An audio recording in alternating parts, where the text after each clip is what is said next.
This is Lecture 122C in the ABCs of Communism series, supporting Volume 7 on Communism in Europe, and continuing with our discussion of the Bolshevik Revolution. Topic now is Bolshevism at war. The Bolsheviks had been victorious in their war against the white counter-revolution at home by the summer of 1920. Then the Polish reactionaries decided to try their hand at defeating them and attacked the Red Army on its frontier outside of Warsaw. That was terrible, a mistake on their part, and it soon became apparent that Churchill's promise of UK and French troops to assist them was not something he could deliver. Now, we discussed the failure of Lenin's campaign to liberate Poland and Germany in Volume 1, and now for the moment we're going to move on to the aftermath. In March of 1920 to March of 1921 is a period between the 9th and 10th Party Congresses.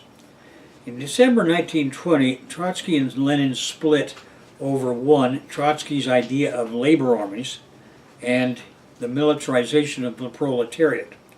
And this began the debate that was now exceedingly exacerbated. Why? Because, two, the summer failure in Poland was the main reason it resurfaced now, and three, Lenin took on Trotsky over the trade union question as if he were an enemy. In December 30th of 1920, Lenin kicked off the attack on Trotsky and his trade union thesis with a 27-page explanation of Trotsky's mistakes in a paper by the same name, The Trade Unions, the Present Situation, and Trotsky's Mistakes. That's the name of the paper that Lenin wrote. Lenin began, "My principal material is Comrade Trotsky's pamphlet, The Role and Tasks of the Trade Unions. When I compare it with the theses he submitted to the Central Committee and go over it very carefully, I am amazed at the number of theoretical mistakes and glaring blunders it contains. How could anyone starting a big party discussion on these questions produce such a sorry excuse for a careful thought-out statement? Let me go over the main points which I think contain the original fundamental theoretical errors." And this is from Lenin's paper published in 1920 on page 2. This is one of the most important of Lenin's papers, and you should study it closely to see the arguments and problems of the time and how Lenin stands heads and shoulders above the others. One might say an intellectual giant among intellectual pygmies, by seeing how the party was confused and misled so often around the complex issues of production, parity, priority, and coalescence, for example. Note how Lenin speaks to them as the professor speaks to students. They accept that precisely because that is exactly the relationship Lenin had come to have with them. Most importantly, to see how the problems confronting the Bolsheviks now in production were simply those they inherited when they failed to inherit a fully developed capitalist stage economy. They had inherited just the opposite. They had inherited the most primitive capitalist stage economy imaginable. Now, this was in a country wanting to move ahead, but so primitive technologically in the cities and the countryside as to be completely unprepared to build socialism. With Bolsheviks having state power, there was another road. 1, 2, 3 great party divides between Lenin and Trotsky occurred during the fateful 12 months from March 1920 to March of 1921. By the end of 1920, Lenin had had his fill of Trotsky. By the beginning of 1921, Trotsky and Lenin were on different pages altogether.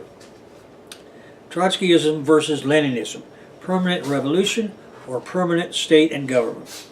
Trotsky's initial claim to fame came from his development of the thesis first presented by George Plekhanov, namely the concept that the Russian bourgeoisie was too economically and politically weak to fully complete the bourgeois or capitalist stage revolution.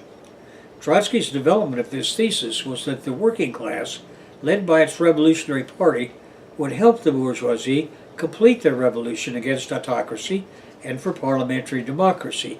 However, in the process, it would itself take the lead and turn the capitalist revolution into a proletarian revolution non-stop, and he called this the thesis of permanent revolution. Lenin's reaction to this thesis was one of indifference. In other words, he thought this might well be true about the weakness of the Russian bourgeoisie, However, the central point is our policy must always lead the workers toward proletarian dictatorship, regardless of the condition of the bourgeoisie.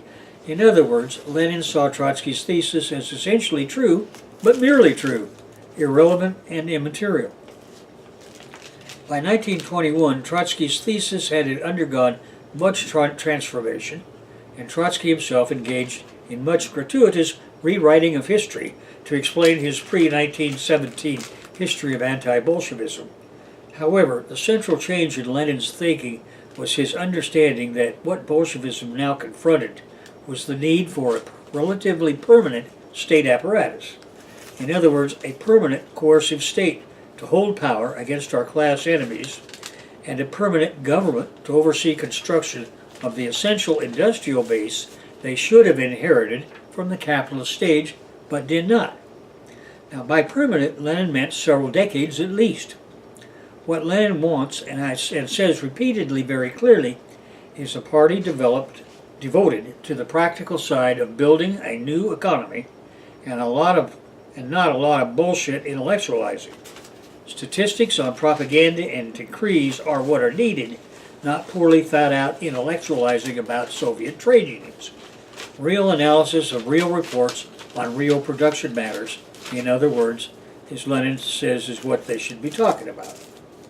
In short, the idea that Bolshevism could advance worldwide by relying on pressing the bourgeoisie hard everywhere and breaking through here and there via proletarian insurrection was wrong. Trotsky's proposed permanent revolution was now distinctly at odds with the 1921 Leninist position, that being that the party's primary task was to consolidate state and governmental power and get on with the process of industrialization, which was essential to build socialism anywhere. In other words, what was needed was a permanent Bolshevik state and government. To paraphrase and sum up, Lenin says, quote, "This understanding is the only theoretical justification for leaving war communism behind for NEP. The practical reason, our survival, is another reason altogether. Now we have to make NEP work, or we have only been deluding ourselves about being able to build what we should have inherited. Although, because we have survived, we may yet get the chance to succeed globally, even if we fail in industrial construction," and unquote. How to do it? Incentives, mass mobilization. Despite a century to come of ultra-left proclamations about moral incentives to increase production, from Trotsky to Madame Mao, or Chiang Ching, and Pol Pot, we know how these would have come out. In actuality, in China and Cambodia, after achieving what their leadership considered full stated government power, the answer was still part of an unknown country. Commensurate steps in industrialization were not synchronized in a Stalinist way right alongside moral incentives. China would return to NEP, but this time in a new balance of world-class forces that allowed it to do so. It has always been a fundamental Marxist given that we have to have the fully developed industrial base of capitalism before it becomes possible to build real socialism, let alone communism. Nothing could change that scientific fact, and Lenin's Bolshevik leaders were real Marxists, that is, real social scientists. Eventually, the cold and clearly logical Bolshevik leaders of the 1920s had to win out over their wishful thinking colleagues, if for no other reason than because the Stalinists had the only sure way of handling the ongoing economic crises. As many years later did their Chinese equivalents, Deng Xiaoping, Jiang Zemin, Hu Jintao, and Xi Jinping. CPC General Secretary Xi placed considerable emphasis on studying Marxist theory in the first half of his administration, precisely to see that such mistakes flowing from ignorance of basic Marxist theory are not repeated. In other words, in the last analysis, the successful Bolshevik bosses were never bourgeois intellectual adventurers ready to roll the dice on untested and theoretically wrong and unsound ultra-left prejudice. Building the capitalist infrastructure they should have inherited required a variety of moral and material incentives or simply force, and they knew it, and most importantly, they were willing to act accordingly. At the same time, they recognized, and real Bolsheviks have always recognized, the need to campaign incessantly throughout the society in favor of moral incentives, that is, the socialist ideal, the finest behavior on the part of individuals towards society, and the expectation of nothing more in return. Since huge quantities of labor were not materially rewarded in any way acceptable to most workers in the capitalist world, in terms of hours, wages, and working conditions, how could it have been otherwise? At any rate, we are here to break the logjams and negotiate the bottlenecks the masses encounter in the process of making history. We are here to accelerate the process of transition to truly human society by first getting to the stage of communism, and in the process of doing this, we save humanity from its otherwise inevitable self-destruction under an unguided, stochastic, capitalist mode of production. Lenin defeats Trotsky at the March 8th to 16th, 1921, 10th Party Congress. In March of 1921, 2 months later, at the 10th Party Congress, Lenin was openly angry with Trotsky, which he need not have been merely if it were for effect. Lenin was well aware his side would win, if for no other reason than that Koba was handling the entire Congress and the counting room. He would not need that because he well knew he had a godlike role within the party, and ultimately the party would always do what he wanted them to do. In the event, the Leninists won out decisively over Trotsky and his group. The central topic of the fight had been the number one question confronting the Soviet Republic, namely, how to organize production, what is the role of government, and what should be the role of labor. Lenin, having gained a decisive victory over Trotsky, said, quote, "We will come to terms with Trotsky," unquote, and he did, removing Trotskyist opponents at every level and rewarding his supporters with their jobs, in a way often referred to in North America as the spoils system. In other words, the Leninists cleaned house. They changed the rules and now banned factionalism and debate except for a few weeks before party congresses and conferences. Then they formalized the organizational rebuilding of the party from the top down. Brought in was Vyacheslav Molotov onto the Politburo, and Kronstadt was removed. Kronstadt had taken Trotsky's side at the Congress, and he was Trotsky's top man organizationally as one of the 5 main party secretaries. Out went Preobrazhensky and Serebryakov, the other 2 main party secretaries with loyalty to Trotsky. Coming in were the Leninist secretaries Kaganovich, Uglanov, and Yaroslavsky. Joseph Stalin was re-elected as general secretary. Across the board, among the lesser secretaries, those supporting Lenin replaced those supporting Trotsky. In military matters, Frunze came in as the top Leninist general, taking charge of the Red Army. For all practical purposes, he had been chief of staff for years anyway. Instrumentalizing this Leninist reorganization was Joseph Stalin. Zinoviev had his status again re-upped to full member. He had been in the doghouse since he and Kamenev had betrayed the party and the revolution on the eve of the revolution, and you will recall that they had gone to the capitalist press and exposed the Bolshevik plot to overthrow the capitalist provisional regime. At first expelled, then forgiven by Lenin and readmitted, they had then been kept at arm's length while at Politburo meetings by the technical denial of their voting rights, that is, now as candidate members sitting in. Although, as far as I can tell from the voting records, by 1921, when Zinoviev was restored to full membership status, he'd been voting all along anyway. Stalin, on the other hand, had a longer memory and a personal philosophy, so that in 1935, when both Zinoviev and Kamenev would confront the party again, the outcome in 1936 would be their death. That personal philosophy of Joseph Stalin's, I think, is represented by the organization he created within the Cheka called SMERSH, S-M-E-R-S-H, a contraction of Smert, Spionum, death to spies. In other words, SMERSH, in charge of SMERSH was Lavrenti Beria, Stalin's longtime comrade from the early days of struggle in the Russian Transcaucasus and in Georgia. Beria had written a book entitled Comrade Stalin and the Struggle in the Transcaucasus. This 13th Congress featured the de facto formalization of Stalin's role as Lenin's top man.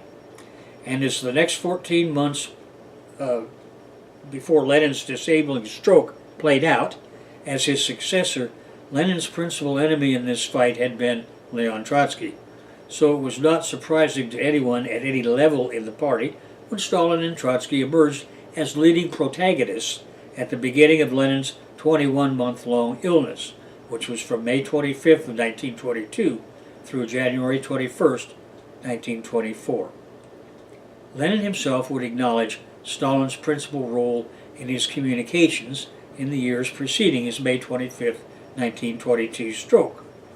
As we have seen in his final letter to the party, delivered at the end of January 1924, Lenin acknowledged Stalin as the chief competitor with Trotsky for the succession.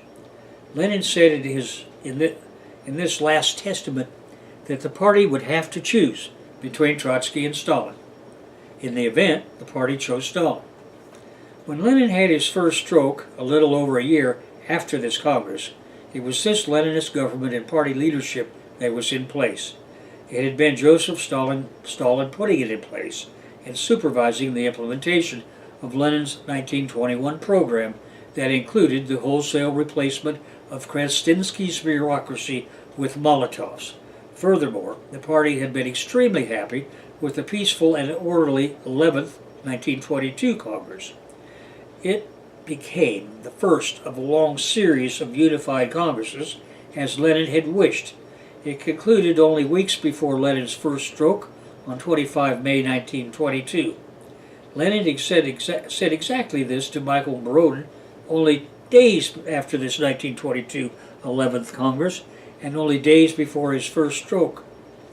Stalin got the credit for the orderly 11th Congress, and the party got the credit for what appeared to be the coming first good harvest since the beginning of the First Imperialist War. This was the beginning of a long series of unified Congresses that repeatedly would support the unified party line being presented by Lenin the boss and his successor, Joseph Stalin.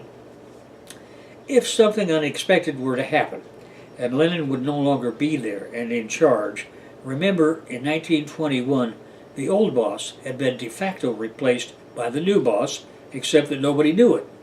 That is to say, Lenin, at 51 years of age, was a very young man to be a national leader.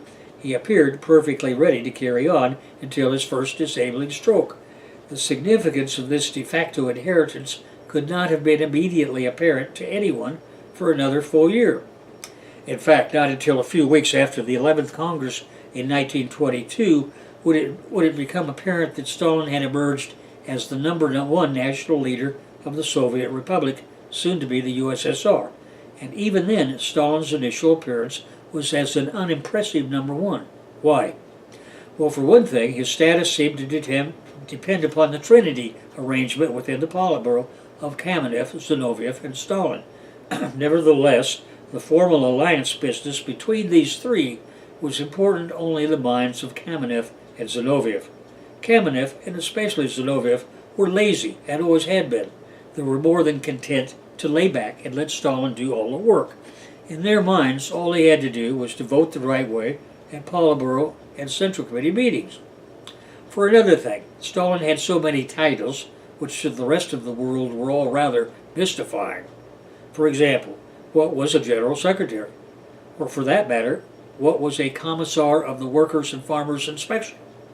Or what was a Commissar of Nationalities? And what did being one of 3 army triumvirs mean? The whispered chief of all secret departments, the Russian Party, Red Army Intelligence, and Secret Department of the Comintern, for example? What was that? A super spy? Not to mention a multitude of jobs and assignments for which the press reported he bore primary responsibility. Therefore, as Stalin gradually emerged over the next 5 years as the top Soviet leader, equivalent to presidents and kings, the matter was very anticlimactic.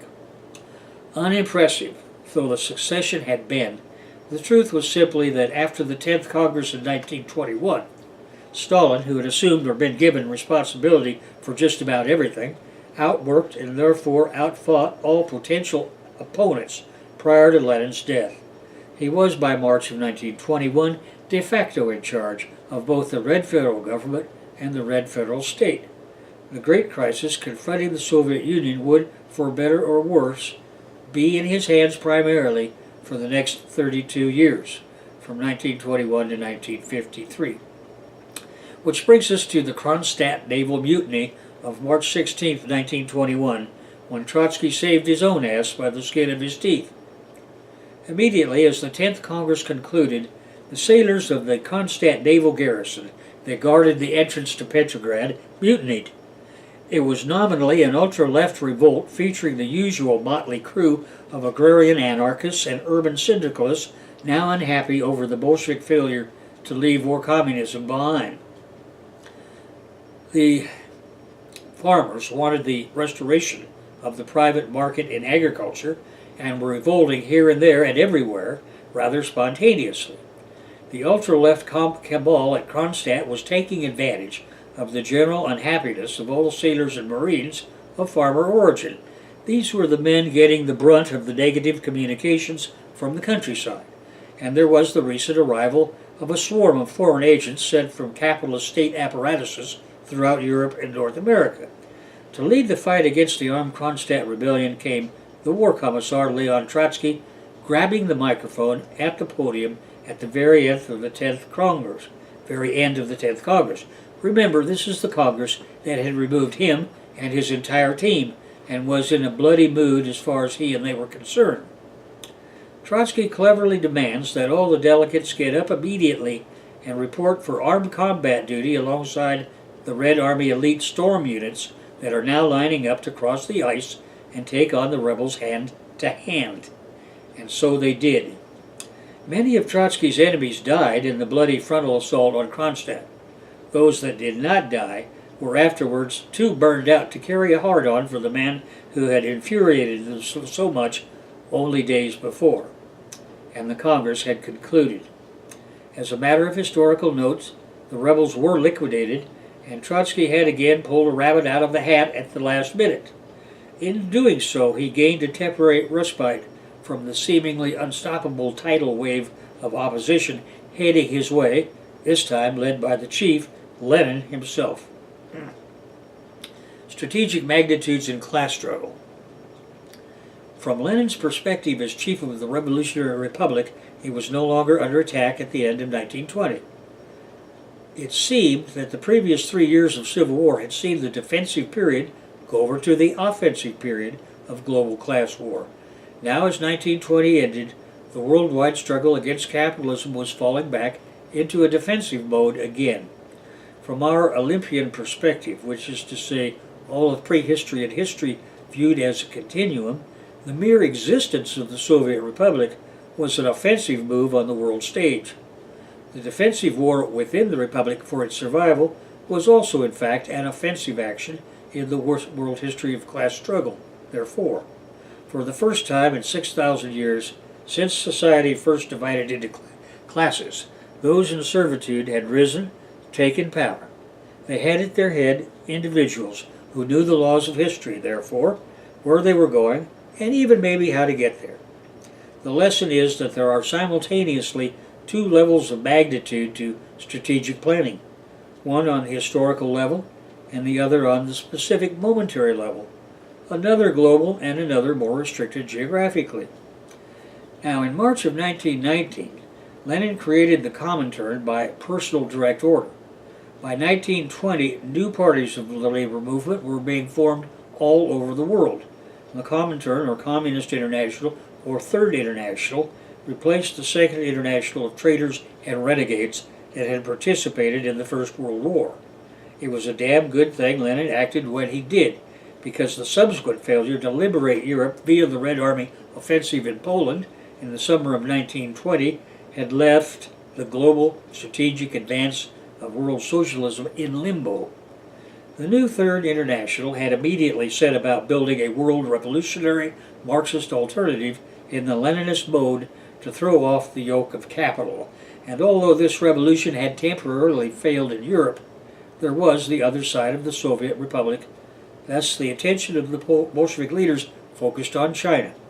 In the meantime, the Bolsheviks wrapped up their illegal counter-revolutionary opposition at home in a rather clever way. I often refer to it as the Mocher-Roach Motel solution. Dancing with the Stars, cover for heavy lifting. The Soviet Commissar for Foreign Affairs was ordered into action with regard to Great Britain in early 1920. Lenin sent his old action mentor Leonid Krassin to London. Krassin was to take charge of the effort there to secure British recognition for the Soviet regime and initiate discussions with the Prime Minister David Lloyd George's government and its Foreign Minister Lord Curzon. Curzon so disliked the Bolsheviks, and especially Krassin, who he now knew had been the chief bank robber and organizer of a multitude of financial shenanigans supporting Lenin's Bolsheviks, he refused to shake hands with him until admonished by his prime minister. In March 1922, Lenin sent Krassin, along with other old Bolsheviks, under the leadership of Chicherin, Radek, and a team of new intellectual agents, on the most important diplomatic mission in Bolshevik history. This is the same Radek who participated in the Bolshevik advisory team sent to Liebknecht and Luxembourg to guide the German Revolution in January 1919 that fucked that thing up altogether. Anyway, included in this team of new intellectual agents were Joffe, Rakovsky, and the always reliable bank robber and international arms purchaser Maxim Litvinov. The Leninist diplomatic team went first by train to Berlin and then on to Genoa to take up the British and French offers to negotiate the Tsarist debt and future economic relations. We have seen how Rakovsky brilliantly maneuvered the two capitalist victors against each other, coming up with the German-Soviet alliance known to history as the Rapallo Pact. Rapallo is a suburb of Genoa. Now this was the beginning of an effort to get what we could get out of the capitalists by negotiating cleverly to exploit the differences between the victorious allies, England and France, and between them and the German capitalists. But commerce and trade were really just the excuse for entering negotiations. What was the real reason in our eyes? Well, everyone on our side knew the capitalists would never agree to normalize economic relations with the Soviet Republic. Rakovsky wrote extensively about this fact and the Bolshevik refusal to do any of the things being demanded of them. Yet certain distinct advantages could be gained for the Soviet Republic if diplomatic relations could be normalized, and whatever trade was allowed by the imperialists that could be useful to us would also be helpful. However, most importantly, and by far the most important reason, was that to make the new economic policy, NEP, work, the Bolsheviks knew they would have to engage in massive international industrial espionage to defeat the boycott of socialist development as proposed only months earlier by Lord Curzon at Locarno. Naturally, we Bolsheviks wanted to mislead the enemy governments about this. Thus, strong, sustained efforts in the diplomatic arena over a substantial period should be made in order to provide cover for the real heavy lifting being done by the Cheka's economic director. Now let us be clear about this. We were more than happy to engage in normal commercial relations with capitalists in any capitalist country. However, the Brits and the French led an absolute cabal of evil against letting us engage in any kind of normal trade. Nothing like the availability of gringo capital to the PRC some 50 years later existed in any way as the decade of the 1920s closed. The door to normal commercial relations would remain forever closed to us as World War II approached. Now, we would not let foreign capitalists strangle us any more than we would let local scumbag human garbage strangle us inside the Soviet Republic. There was no difference of view among Bolsheviks about this, although only a handful knew the full extent of our industrial espionage activities. Precocity wrote extensively about the economic and political relationship between Soviet Russia and the capitalists of West Europe. For example, just before the Chicherin team left for Berlin and Genoa in March of 1922, he wrote, quote, "Our whole problem is to hold out not to count on alone on credits that might come after the Genoa conference. We must not forget we are still passing through a revolutionary epoch. We must look to ourselves for remedies to our own ills. We ourselves must fight the famine and the breakdown of our transportation system, and we must make the Red Army even stronger because this is our only support." Unquote. Now, the Chicherin team picked up on the negotiations with the German Prime Minister and Foreign Minister of the previous months, also conducted by Rakovsky in Berlin, and then boarded the train for Genoa. The stop in Berlin had been to put the final touches onto a secret treaty being prepared by Rakovsky and the Germans. This would make de facto allies out of Germany and Russia in the event neither could get what they wanted from the World War I victorious Brits and French at Genoa. Rakovsky wrote a summary of what they were heading into and what the Bolsheviks should expect from the capitalists at Genoa. Quote, "They will present us with outrageous demands.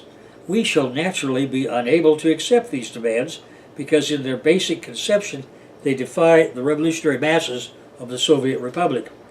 We shall sign no commitments that would violate the basic laws of the Soviet Republic, the laws institutionalizing or nationalizing the land and giving the state monopoly of industry and foreign trade. On the other hand, there is no doubt that they do not all think alike. Conditions differ. Some are anxious to start trade with us immediately, others are more interested in various reparations." Unquote. Now the dancers. When Trotsky came on board with the Bolsheviks in June of 1917, he brought with him a small but highly intelligent crew. This included, for example, the Austrian psychiatrist Adolf A. Joffre and the bourgeoisified Bulgarian aristocrat Christian Rakovsky. These were not men who could organize clandestine arms strikes or rob banks and stagecoaches, but there were things they could do that would be extremely important once the Bolsheviks seized state power, which was now only some 3 months away.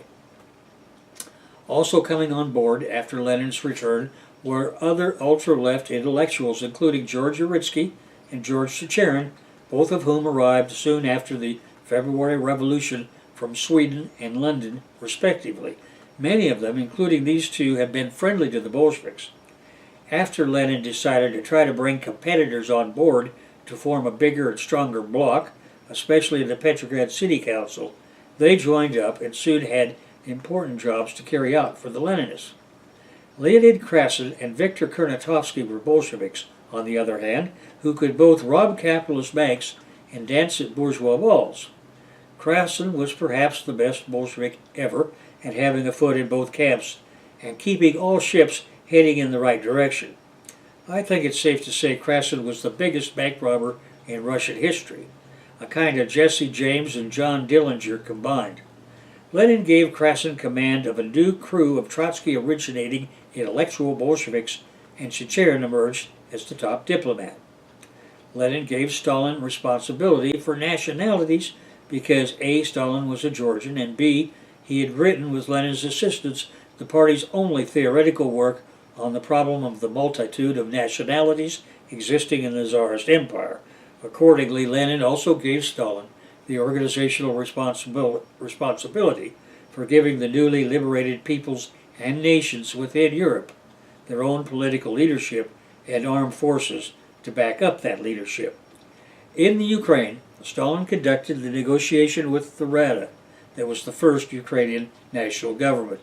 Then he had prepared the way for the Red Army intervention that put the incoming Rakovsky on the throne, so to speak, of the new Ukrainian Red government. However, Rakovsky and his ability were soon needed in the Foreign Commissariat, so Rakovsky had gone from being Red boss of the Ukraine to being the top Red diplomat in all of Western Europe. Abandoning Trotsky.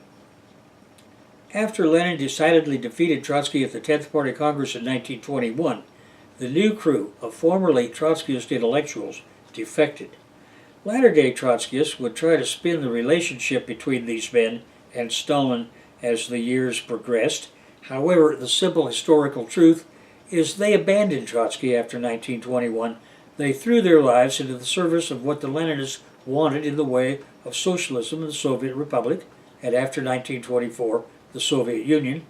By the time Rakovsky got back to Russia permanently in 1927, Trotsky had long since lost both his positions in the party hierarchy and the respect that he had had before his defeat at Warsaw in August 1920. In fact, Trotsky was on his way out of the Bolshevik Party, expelled altogether in 1927. When Trotsky lost out against Lenin and his successor Stalin at the 10th Party Congress, he lost the loyalty of all those things he had originally brought with him, all those men, I should say. Some may have been sympathetic to Trotsky's side of things, here and there, but when it came to Lenin and Stalin on the one hand or Trotsky on the other, they inevitably opted to go with the former, at least in the early post-Lenin years, if not through all of them. And it was not just Rakovsky. Joffre agreed to go to China for Lenin after the defeat of the Trotskys at the 10th Party Congress, the orderly 11th Party Congress, and Lenin's first stroke. The springtime dance, the Genoa quadrille. Rakovsky described his April 1922 dance of the diplomats at Genoa to be a kind of quadrille. He organized daily press conferences at the rather friendly environment of the University of Genoa, where he exposed the various capitalist plots against the Soviet Republic as they unfolded day by day. The always enraged London Times complained daily about the Bolshevik propaganda successes in Italy. The aim of the Bolshevik civil program in West Europe was to divide the bond-holding small bourgeoisie away from the big bourgeoisie and the big capitalist regimes, and their program of destroying Bolshevism altogether. Thus, Rakovsky encouraged small Russian bondholders and others who felt they were owed money by the Bolshevik government to come and see him about it, and they could work out things man to man, or woman to man, as in the case of a woman expatriate living in London who called upon Rakovsky to pay her the rent for living 3 years in her Kharkov home while he had been the Red Boss of the Ukraine, which he did. In England, France, and Italy, Rakovsky managed well in dividing claimants from their respective government. This was very important because it prevented the numerically tiny big cap classes from allying with their far more numerous brethren in the small cap classes. For example, if England went to war with Russia, the small bondholders would be SOL, shit out of luck, forever. Furthermore, Rakovsky managed to turn not only Germany against the French-English combine at Genoa, but as time progressed, France against England. With all three major European capitalist countries at each other's throats over Russian money and trade, there was little likelihood of a united cap attack on Soviet Russia for that moment. March NEP working, making NEP work in March 1922. Speaking first was Lenin. So he said, Lev, brief us. And Lev did. Koba, Vlad, Felix, and distinguished comrades, what it comes down to is if we anticipate a long Cold War against the capitalist countries, such as we are bogged down in now, then we have to develop a long-term program of industrial espionage if we want to make up for their boycott of socialist development. What does this mean in practice? Well, to begin with, we need to recruit our spies while they are still in college, while they are still learning the basics of the industrial engineering profession. We will then sell on the capitalist market, and that they will then sell on the capitalist market. If we can recruit them at the Italian, British, and German universities, then we can, 1, prevent them from giving away their political sympathies in public, 2, direct their studies in such a way as to send them into particular target professions, such as chemical engineering, as opposed to, say, something else like civil engineering, and 3, into the recruiting direction of the industrial concerns they are to infiltrate. This means in practice we still need thousands of controlling agents living on a permanent basis in places like Torino, Milano, Berlin, London, and so forth. They will in turn over the coming decade control over 100,000 other engineers and scientists directly or indirectly according to the protocols established in Felix's new Moscow Rules Handbook for illegal workers' agents. What we will get is up-to-the-minute intelligence on the details of all important industrial projects going on in these countries. And Stalin asked, "What is this going to ask me?" Hold on to your seats. About 200 million US dollars per year now. More as time proceeds. To which Stalin exclaimed, "Fuck me. Koba, you and the Comrade Dzerzhinsky, asked me to produce this plan because you know I'll tell you the truth of what it will cost. This is the truth. If we have to make up for capitalist industrial advance technologically without normal trade opportunities, this is what it will cost us. But we will have everything they have as fast as they have it." I understand, Lev, Felix, the rest of you. I was just overcome momentarily by the cost. On the other hand, if we had only NEP guidelines, it would cost us just as much in trade overrun costs over the same time. It just sounds like so much. You know me, Koba, I hate the cost as much as you do, but there is nothing to be gained by lying to ourselves about the extremely vulnerable position in which we find ourselves. You know as well as I that once the capitalists have a definitive technological advantage over us, they will be back to give it another go. What choice do we have if we are to advance rather than surrender? And Stalin said, "I know, I can find the financial resources, but it won't be easy." About 2/3 of these costs have to do with the duplication effort back here. So I was thinking in terms of budgeting, you should consider the possibility that these costs could be covered in total or in part by whatever funds you have already set aside under NEP for light and heavy industrial construction. Yes, thank you. That will help a great deal, but it's still going to be tough. And he concludes by saying, Lev does, "I'm glad this is your problem, Koba, not mine, and that's why you're the boss." And that brings us to a conclusion of this lecture. I want to do one more on the Bolshevik Revolution before we move on to building socialism. So the next lecture will be 124D.